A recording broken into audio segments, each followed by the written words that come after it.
여러분 안녕하십니까, 황신업 변호사입니다.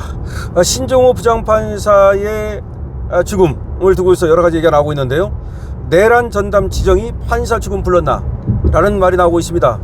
내란 전담 재판부라는 걸 만들었잖아요, 고등법원에.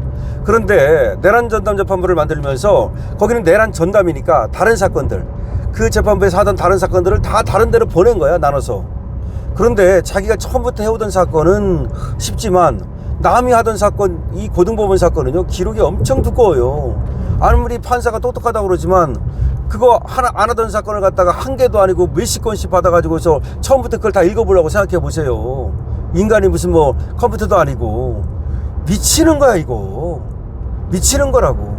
그러니까 지금 무슨 얘기가 나오느냐면, 내란 전담 재판부 만들면서 다른 어떤 부서로 막 사건을 갖다가 뭐 강제 배당을 하니까 거의 이게 업무 과중, 그로 인한 과로, 이거가 굉장히 심했다는 얘기가 나오고 있고, 그런 속에서 결국은 신종호 부장판사의 이 사망이 일어난 거 아니냐.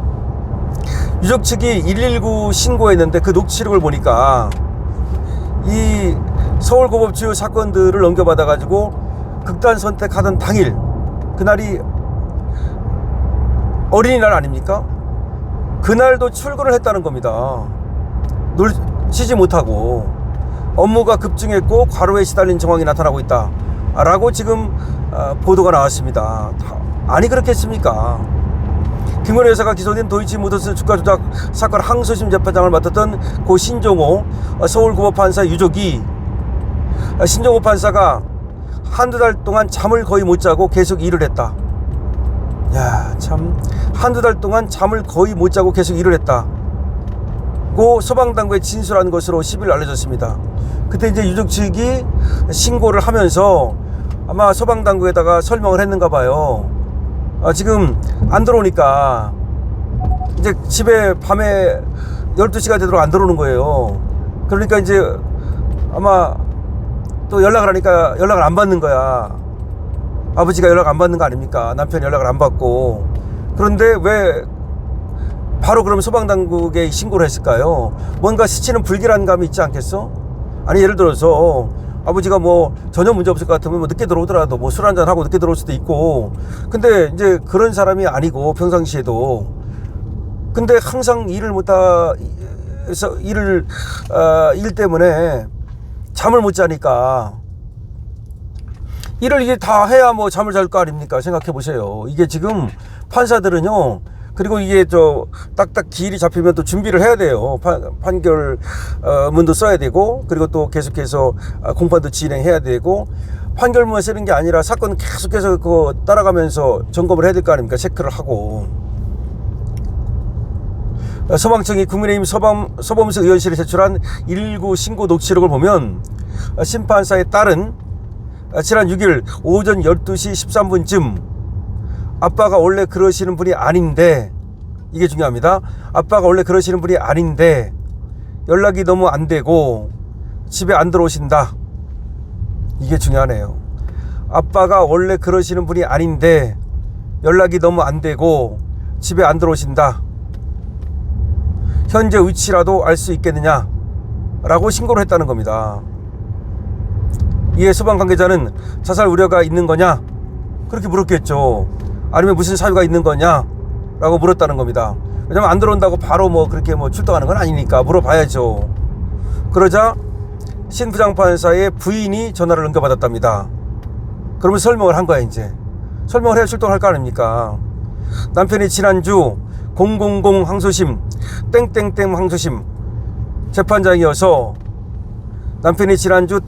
항소심 재판장이어서 계속 한두 달 동안 잠을 거의 못 자고 일을 했다. 김건희 여사 항소심 재판장 했지 않습니까? 이 땡땡땡이 김건희 여사를 말하는 거죠. 야, 참, 유족이 언급한 땡땡땡은 김건희 여사로 추정이 되는 거죠. 이 재판하느냐고. 왜냐면 이게 빨리빨리 끝내라고 돼 있어요. 이게 633 뭐 이런 것 때문에 이게 석 달 안에 끝내도록 돼 있으니까 기록이 얼마나 많은지 모릅니다, 여러분. 기록이 얼마나 많은지 몰라요. 차라리 1심보다 2심이 훨씬 어려운 거예요. 1심은 천천히 이렇게 몇 년 동안 하는 거잖아. 그 몇 년 동안 한 걸 갖다가 몇 달 동안 하려니 그걸 다 읽어봐야 될 거 아니야.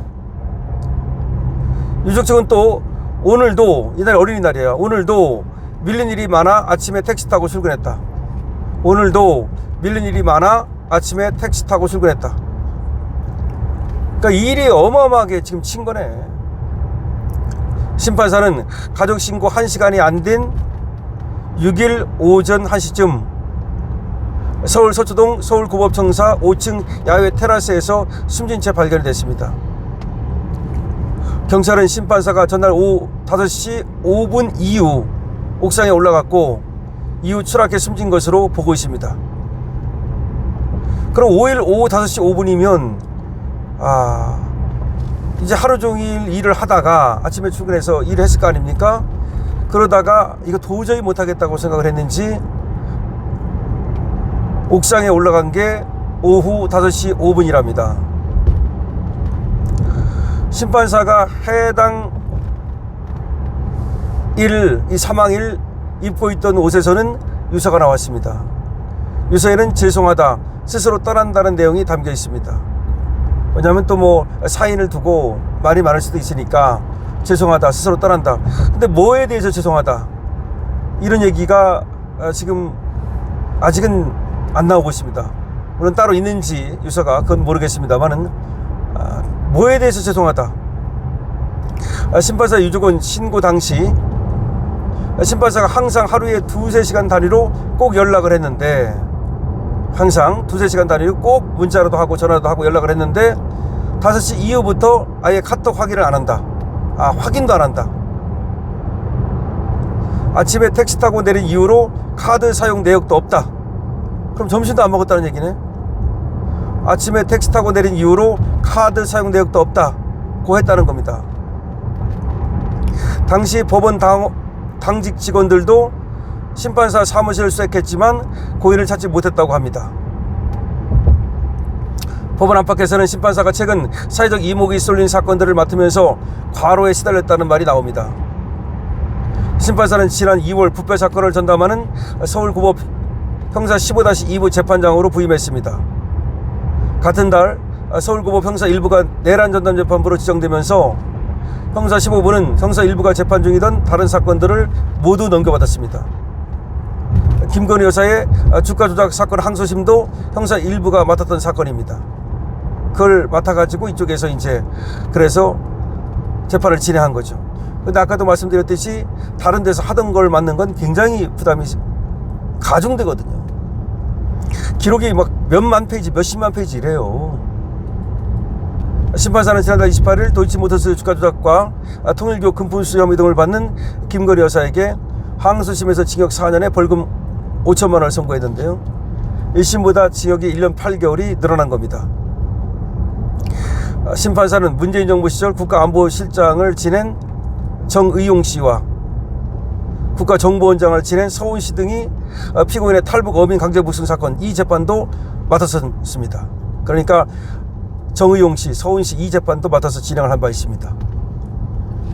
2달간 거의 잠을 못 잤다. 야, 정말 이거 뭐. 근데 이거 저는 이해를 합니다. 왜냐하면 제가 변호사로서 보면 판사님들한테 어떤 때는 정말 저거 어떻게 하지 그럴 때가 많은데요. 변호사는 예를 들어서 자기가 조절을 할 수가 있어요. 뭐 예를 들어서 사건이 많으면 안 맡으면 되는 거 아닙니까? 그리고 또 어떤 동료들한테 좀 뭐 넘겨주기도 하고. 근데 판사는 그게 아니잖아요. 다른 사람한테 줄 수가 없는 거잖아요. 나한테 딱 배당됐는데 공무원 아닙니까, 한마디로. 그걸 안 할 수가 없는 거 아닙니까? 그런데 1심에서 뭐 몇 년에 걸쳐서 몇만 페이지, 몇십만 페이지 이 기록이 올라와요. 그러면 나는 그걸 다 읽어봐야 될 거 아닙니까? 적어도 핵심이라도 다 파악을 해가지고 다시 판결문을 쓰라. 쉬운 게 아닙니다. 그렇게 똑똑한 사람들이 하는 거예요. 웬만한 사람들 못합니다, 그거. 그런데 그것도 어느 정도 갑자기 과부하만 안 걸리면 하던 분들이기 때문에 해요. 그래서 이제 처음부터 이렇게 차근차근 올라가면서 이렇게 하는 겁니다. 처음에는 좀 작은 사건 하고, 처음에는 또 배석하다가 배워가지고 이제 나중에 이제 자기가 책임을 지는 재판장 위치로 가는 거죠. 근데 지금 가만히 보니까 김건희 여사 사건도 처음부터 이 형사 15부에서 한 게 아니라 형사 1부에서 하던 걸 넘겨받으니까 그 사건이 얼마나 또 이게 빨리 해야 되는데 부담이 됐겠습니까? 그리고 또 자기가 하던 사건도 엄청나게 많은데, 형사 15부에서 하던 사건도 많은데 형사 1부에서 하던 사건을 다 넘겨받았다는 거 아니야. 형사 1부를 내란전단재판부로 지정하면서. 그러니까 내란전단재판부가 이게 결국은 이게 사고 친 거야. 내란전단재판부 누가 만들었습니까? 민주당 놈들이 만들었잖아요. 하여튼 신종호 부장판사는요, 이건 내가 볼 때 이건 순직이야. 일하다 죽은 거예요. 일하다. 도대체 감당이 안 돼가지고.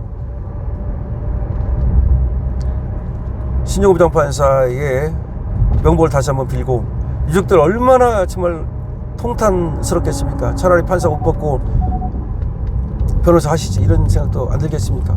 강신업 TV다. 좋아요, 구독 부탁드립니다.